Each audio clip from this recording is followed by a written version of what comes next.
হরে কৃষ্ণ। আজ 26শে অগ্রহায়ণ 1431 ও 12ই ডিসেম্বর 2024 বৃহস্পতিবার। আজ আমি ভাগবতম পাঠ করছি। শ্রীমদ্ ভাগবতমের তৃতীয় স্কন্ধ 15 অধ্যায় ভগবত ধামের বর্ণনার শ্লোক 40 থেকে 44। ওং নমো ভগবতে বাসুদেবায়। ওং নমো ভগবতে বাসুদেবায়। ওং নমো ভগবতে বাসুদেবায়।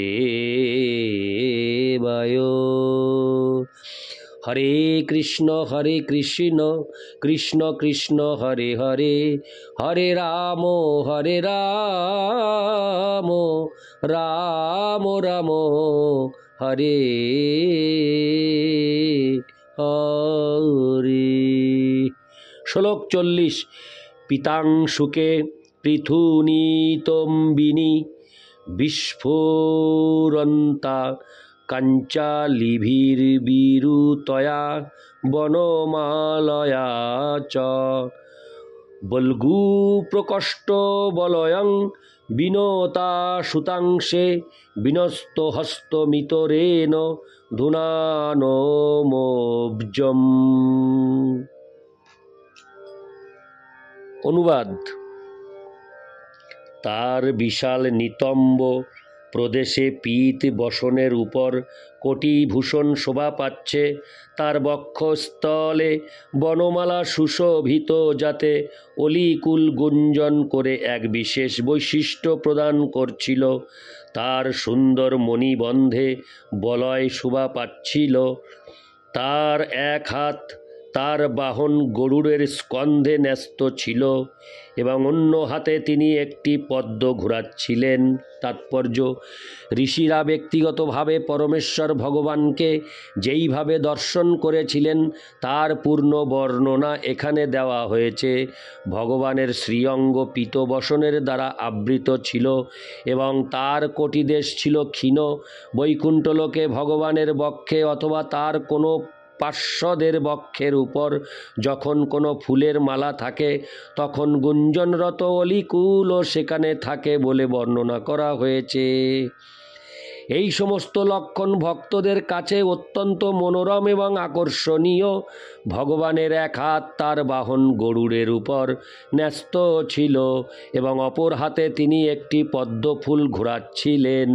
এইগুলি পরমেশ্বর ভগবান নারায়ণের ব্যক্তিগত বৈশিষ্ট্য। ইতি শ্লোক 40। শ্লোক 41। বিদ্যুৎ ক্ষিপন্ন কর কুণ্ডলমণ্ডনারহ গণ্ডস্থলন্য সমুখং মণিমৎক্রীটম দোর্দণ্ড ষণ্ড বিবরে হরতা পরার্ধহারেণ কন্দর গতেন চ কৌস্তুভেন। অনুবাদ। তার মুখমণ্ডল মকরাকৃতি কুণ্ডলের শোভা বর্ধনকারী গণ্ডস্থলের দ্বারা সৌন্দর্যমণ্ডিত ছিল, যা বিদ্যুতের শোভাকেও ধিক্কার দিচ্ছিল। তার নাসিকা ছিল উন্নত এবং তার মস্তক মণিময় মুকুটের দ্বারা সুশোভিত ছিল। তার সুদৃঢ় বাহু চতুষ্টয়ের মধ্যে এক অপূর্ব কণ্ঠহার লম্বিত ছিল এবং তার কণ্ঠদেশ কৌস্তুভ মণিতে শোভিত ছিল। ইতি শ্লোক 41। শ্লোক 42। অত্রোপসৃষ্টমিতি চোৎ স্মিতমিন্দিরায়া শানাং ধিয়া বিরচিতং বহু সৌষ্ঠবাঢ্যম মহং ভবস্য ভবতাং চ ভজন্তমঙ্গং নেমূর্নিরিক্ষ ন বৃত্তৃপ্ত দৃশো মুদাকই। অনুবাদ। নারায়ণের অনুপম সৌন্দর্য তার ভক্তদের বুদ্ধির দ্বারা বহুগুণে পরিবর্ধিত হরে কৃষ্ণ পরিবর্ধিত হয়ে এতই আকর্ষণীয় হয়েছিল যে তা লক্ষ্মীদেবীর সবচাইতে সুন্দর হওয়ার গর্বকে খর্ব করেছিল। হে প্রিয় দেবতাগণ, এইভাবে যে ভগবান নিজেকে প্রকাশ করেছিলেন তিনি আমার, শিবের এবং তোমাদের সকলের পূজনীয়। ঋষিগণ অতৃপ্ত নয়নে তাকে দর্শন করে আনন্দ ভরে তার শ্রীপাদ পদ্মে তাদের মস্তক অবনত করে প্রণতি নিবেদন করেছিলেন।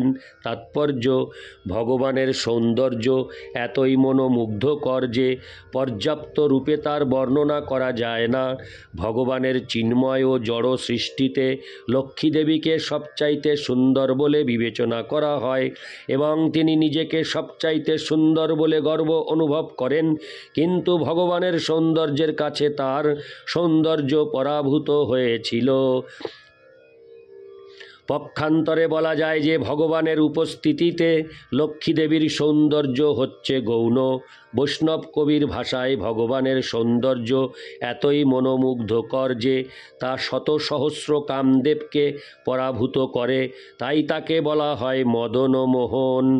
এও বর্ণনা করা হয়েছে যে কখনো কখনো ভগবান রাধারানীর সৌন্দর্যে উন্মত্ত হয়ে যান। সেই পরিস্থিতিতে কবিরা বর্ণনা করে বলেছেন যে যদিও ভগবান শ্রীকৃষ্ণ মদন মোহন, তিনি মদন দাহ হন বা শ্রীমতী রাধারানীর সৌন্দর্যে বিমোহিত হয়ে যান। প্রকৃতপক্ষে ভগবানের সৌন্দর্য পরম উৎকৃষ্ট, তা বৈকুণ্ঠে লক্ষ্মীদেবীর সৌন্দর্যকেও অতিক্রম করে।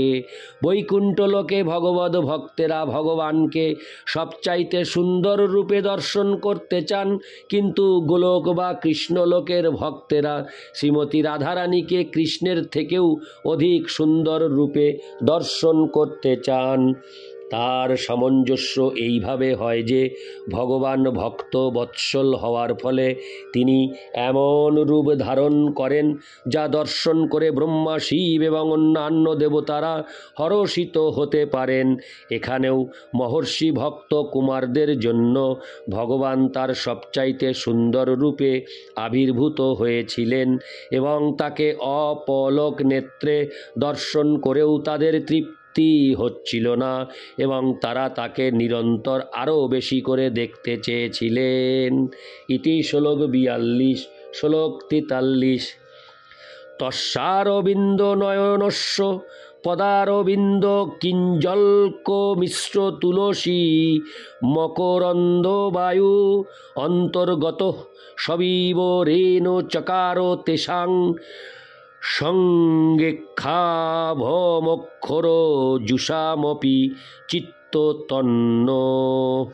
অনুবাদ: ভগবানের শ্রীপাদপদ্মের অঙ্গুলি থেকে তুলসী পত্রের সৌরভ যখন বায়ুবাহিত হয়ে সেই ঋষিদের নাসারন্ধ্রে প্রবেশ করেছিল, নির্বিশেষ ব্রহ্ম উপলব্ধির প্রতি আসক্ত হওয়া সত্ত্বেও তারা তখন তাদের দেহ এবং মনে এক পরিবর্তন অনুভব করেছিলেন। তাৎপর্য: এই শ্লোক থেকে মনে হয় যে চার কুমারেরা নির্বিশেষবাদী বা ভগবানের সঙ্গে এক হয়ে যাওয়ার অদ্বৈতবাদ দর্শনের অনুগামী ছিলেন, কিন্তু ভগবানের রূপ দর্শন করা মাত্রই তাদের মনোভাবের পরিবর্তন হয়েছিল। পক্ষান্তরে বলা যায় যে কঠোরভাবে চেষ্টার মাধ্যমে ভগবানের সঙ্গে এক হয়ে যাওয়ার ব্রহ্মানন্দ যা নির্বিশেষবাদীরা অনুভব করে থাকেন তা ভগবানের অপ্রাকৃত সৌন্দর্যমণ্ডিত রূপ দর্শন করা মাত্রই পরাভূত হয়ে যায়। তুলসীর সৌরভ মিশ্রিত এবং বায়ুবাহিত ভগবানের শ্রীপাদ পদ্মের সুগন্ধ তাদের মনের পরিবর্তন সাধন করেছিল। পরমেশ্বর ভগবানের সঙ্গে এক হয়ে যাওয়ার পরিবর্তে তারা তার ভক্ত হওয়াকে শ্রেয় বলে মনে করেছিলেন। ভগবানের শ্রীপাদ পদ্মের সেবক হওয়া ভগবানের সঙ্গে এক হয়ে যাওয়ার থেকে শ্রেয়। ইতি শ্লোক 43। শ্লোক 44। তে বা অমুষ্য বদনা শীত পদ্ম কোশমুদীক্ষ সুন্দর তরাধর কুন্দহাসন লব্ধাশীষ পুনরবেক্ষ তদীয় মঙ্গ্রীদ্বন্দ্বং নখারুণ মণি শ্রয়ণং নিদদ্ধু। অনুবাদ: ভগবানের সুন্দর মুখমণ্ডল তাদের কাছে নীল পদ্ম কোষের মতো মনে হয়েছিল এবং ভগবানের স্মিত হাস্য তাদের কাছে প্রস্ফুটিত কুন্দ ফুলের মতো মনে হয়েছিল। ভগবানের সেই মুখ দর্শন করে মহর্ষিরা পূর্ণরূপে পরিতৃপ্ত হয়েছিলেন এবং তারা যখন পুনরায় তাকে দর্শন করতে চেয়েছিলেন তখন তারা পদ্মরাগমণির মতো রক্তিম তার শ্রীপাদ পদ্মের নখ দর্শন করেছিলেন। এইভাবে তারা বারবার ভগবানের চিন্ময় বিগ্রহ অবলোকন করেছিলেন এবং তার ফলে তারা ভগবানের সবিশেষ রূপের ধ্যান করেছিলেন। ইতি শ্লোক 44। ওং নমো ভগবতে বাসুদেবায়। ওং নমো ভগবতে বাসুদেবায়। ওং নমো ভগবতে বাসুদেবায়। হরে কৃষ্ণ কৃষ্ণ কৃষ্ণ হরে হরে, হরে রাম রাম রাম হরে হরে। হরে কৃষ্ণ।